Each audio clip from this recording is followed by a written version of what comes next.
Hey guys, it's Dragon Ball for Life here. Today I'm going to be reviewing Dragon Ball Super Manga Chapter 82. Now, this chapter is quite crazy and a lot of stuff happened. I know the last month's, I think, chapter, I didn't really cover it. I was trying to do a thing where I was basically, reading this story and you don't see my face, but you just see like the manga itself and reading it. But I just didn't know what to do with that, so I was like, you know what, I probably won't do it. And there wasn't really too much to do, and that there wasn't really that much in that chapter anyway. But this chapter had a lot of it, a lot of stuff in it, and there's a lot of things about it that I really liked. So before I get into this video itself and talk about the chapter as a whole, I want to do a couple of things. One, I want to thank a new subscriber of mine named Nothing But Quality, I think it was. Let me check again on my phone. I have it right here. Yeah, it was Nothing But Quality. So once again, thank you for subscribing. Thank you for commenting on my videos. Thank you for watching my videos. It means a lot. It helps out a lot, especially since I'm a small channel. So thank you again, once again, Nothing But Quality. Also, I have got a couple of other subscribers, which makes me happy. I know I haven't been uploading as much as on this channel as I used to. I used to upload at least 2 videos per day. Now I've been uploading like once in a while. The reason I did that is because I wanted some good material. I didn't just want to throw out any, story or whatever. I wanted to throw something out for you that you would like. So I'm going to be working on a couple of things. There are some bigger projects that I have coming up, some bigger stories. Not like ridiculously big, but it's going to require me to, it's going to require more time from me to take it and do that. Also, I mentioned on my gaming channel, Platinum Master Gaming. You guys can check it in the channels list.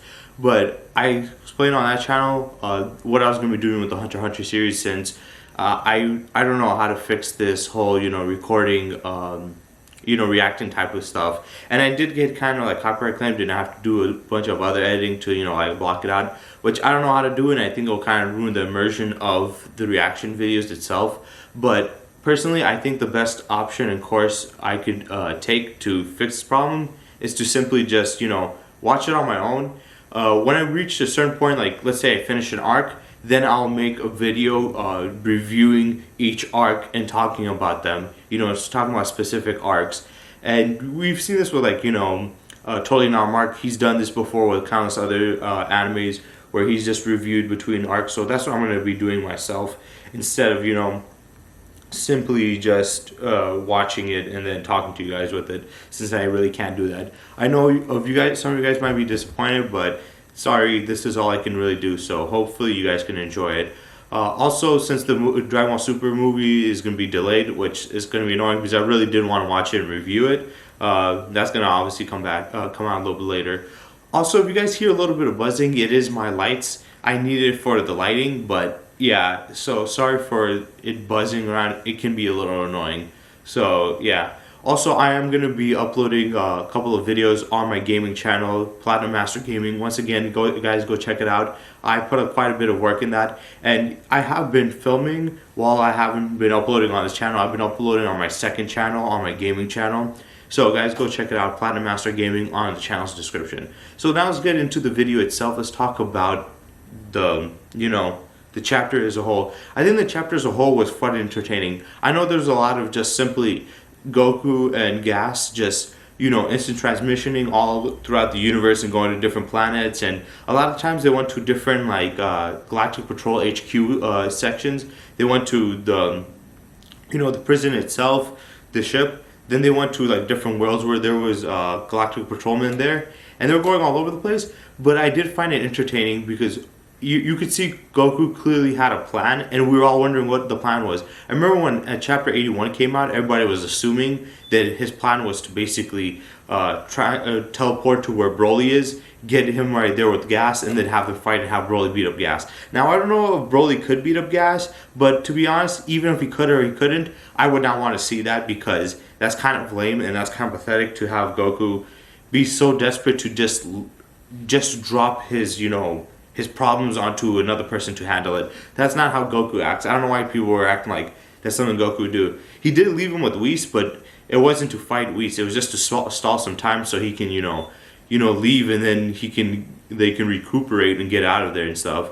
So yeah, there was that. Also, I do like the humor in this one. I like how the fact that Goku is completely trolling him. It's funny because I've been seeing a couple of clips of Vegito recently on YouTube, and it was basically Vegito talking shit to Super Boo, Gohan absorbed, and he was like talking trash, and I was just like, I thought to myself, I was like, and this is before the chapter, I was like, I think the comedy aspect and the trolling aspect comes from Goku. That seems like something he would do, and the arrogance aspect does come from Vegeta, because Goku does troll, but he doesn't like do it in a cocky way, whereas Vegeta is just completely arrogant. So I was like, I think that's the case, and it's funny because in this chapter, Goku was clearly like just trolling him. He was talking mad shit. He was disrespecting him, and it was funny. A lot of people didn't. Some people didn't like the comedy. Personally, I loved it. I love the fact that cement was dropped on him, and out of nowhere, like all that stuff was hilarious. I also do like the plan that Goku's taking him to different places.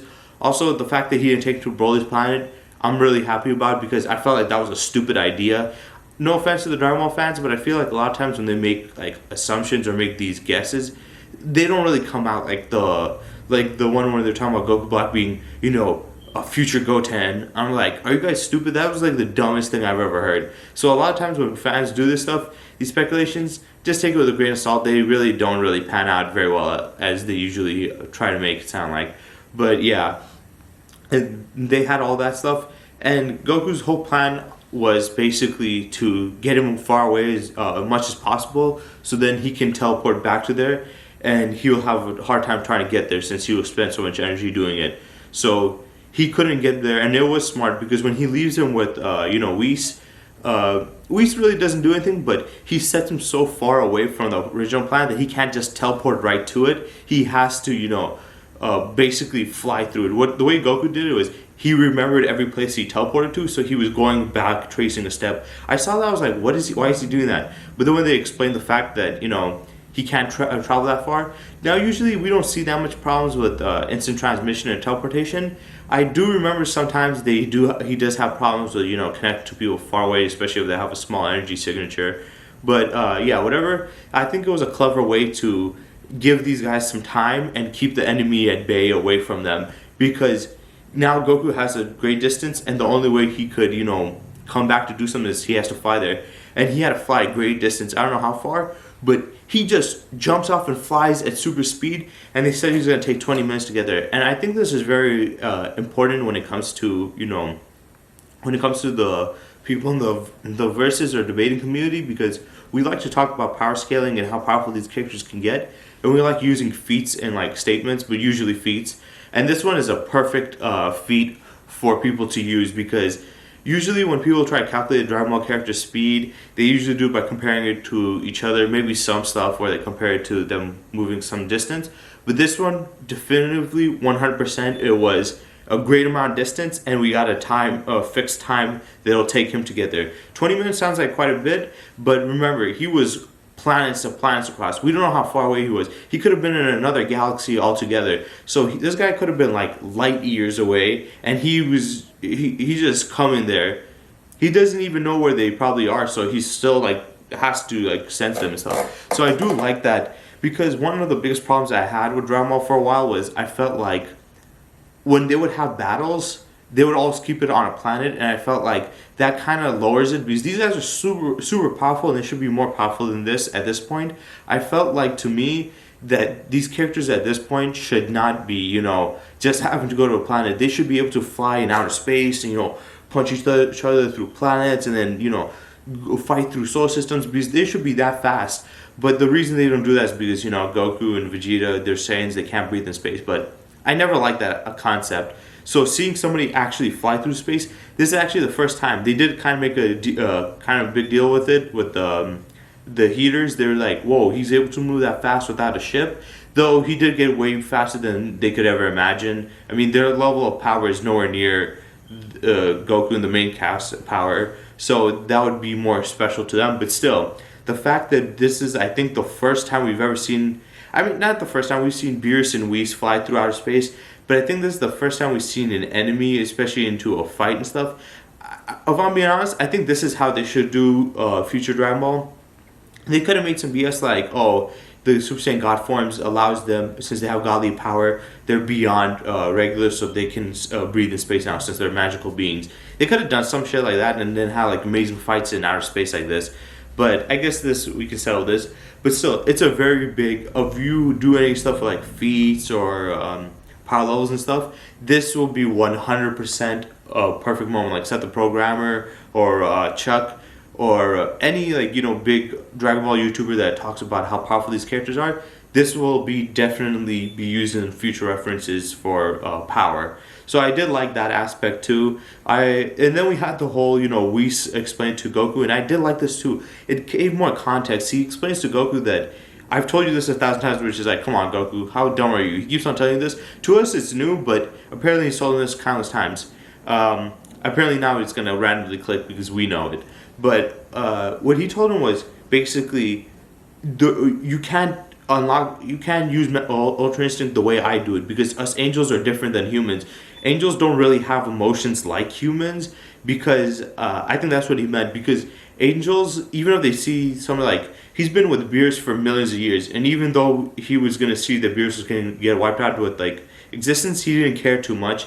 And obviously their bodies operate differently. They probably don't have organs like how we do and stuff. They probably like just different forms of like energy beings or whatever. So the fact that he's saying that is basically saying that since I'm an angel, we're different, and since you're a Saiyan, your body works different and your mindset works different. So he's basically telling him that normally the way Ultra Instinct works is you calm your mind, you don't let anger control you. But like I remember, Goku got angry when he was in his Ultra Instinct form, mastered form also, against Jiren when he tried to attack his friends. So I was like, he needs a calm mind, but he got angry in that instance too, and it didn't mess up. So by him saying this, I think it kind of fixes that, because that is how it works for the angels. The angels, they have to have no anger, but then again, they don't really show that much emotion to begin with.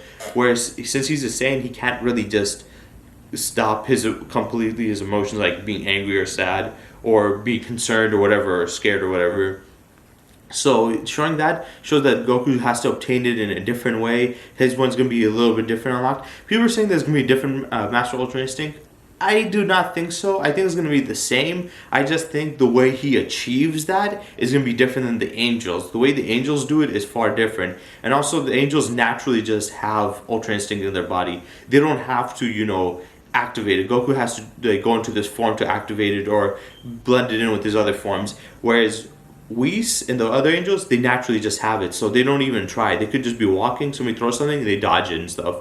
So it's like they're not even trying, but Goku has to activate it. So I think by him teaching them this, he's showing them that there's different paths to everybody. And some people suggest maybe they can do this with Vegeta too, since Beerus told him that the only way to be a god destruction is through through just thinking about destruction stuff. Maybe Vegeta not fully can get the power as a whole, but maybe he can obtain it to a certain degree, and even if that in that case would be very powerful. He's able to use his regular power with this god destruction power to a certain level. It would be very helpful. But I did like that. Then we had the whole, he was saying there's something in your mind to unlock it, and then we had the whole I think it was I forgot what the old guy's name is. He basically put a recording of Bardock. It was in a scouter. He put like a recording, and Goku hears this, and he hears the words "stay alive," and he has this connection to his mom and dad. This is from like Dragon Ball Minus, and I never liked Dragon Ball Minus. I always thought the idea that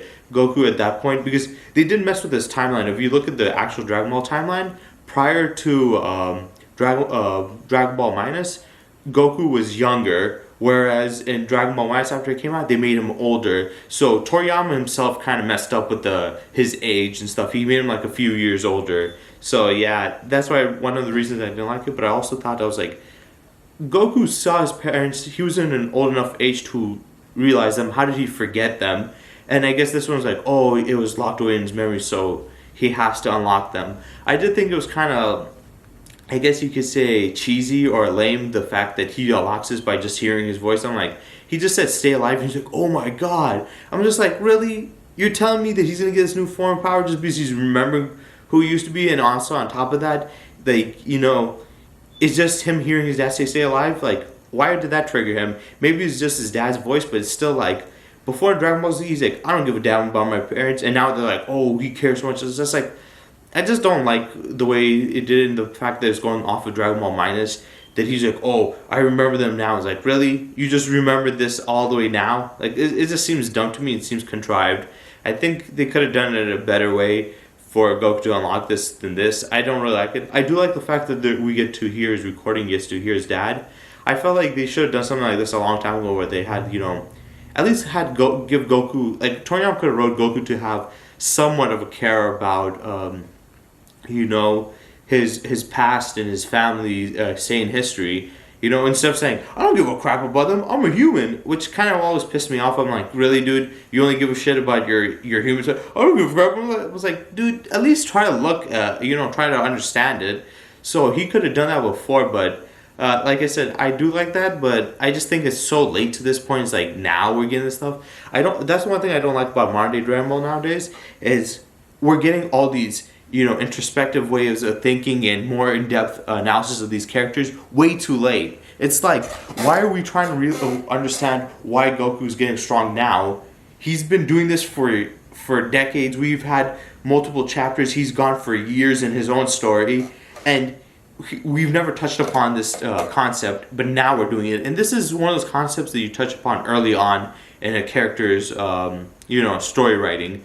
But not only that, this whole like backstory stuff, like they could have done this a long time ago. Why are they doing this now? It feels like they waited way too long to start doing stuff that they should have been doing earlier on. So I didn't really like that. I think the manga as a whole, it doesn't, when you hear me talk about it, it sounds like a lot of times they're just teleporting. They were fighting, but it was more of like a strategy, Goku like trolling him, and then we were getting revelations of a couple stuff. I do also especially love the part where, like I said, Gas flying through outer space at a high, very fast speed, pissed off. So they had some really cool aspects in it, though there were some stuff that I didn't like the whole ending part with Bardock.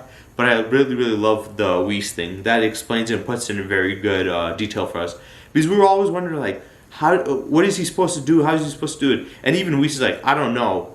The way I did it is just the way I know how to do it, and this is the way how I do it with the, Beerus and stuff. I think also that's why Beerus can't do it, because for Beerus, it's hard to mix in his Ultra Instinct, which is like an angelic ability, and his God Destruction stuff, which is basically, they're kind of the opposites. It's hard to mix them both in. He has done it well enough where he can do Ultra Instinct and that, but it's not enough to fix it completely as a whole. So yeah, I think this chapter was really good. I really loved it. I'm really waiting to see what's going to happen in the next chapter. I hear this is going to be wrapping up soon. I hope so. Not because I'm bored of it, but because I just want to see the conclusion is going to be and how crazy it's going to get. A lot of people are saying, oh, they seem like they're going to end it too soon. For me, I felt like it went on for a decent amount of time. Not every story needs to be as long as One Piece, where they take years upon years just to finish one arc. So I'm happy that they're finishing this up soon. I just want to see where it's going to end up. There's a lot of great concepts, and yeah, I'm loving it. I just can't wait for the next. So I hope you guys enjoyed this video. I'm going to try to make another video for this channel, but I'm going to be making videos a little bit later, like maybe a few days later, when I finish these bigger projects and do the research. So have a good day, guys.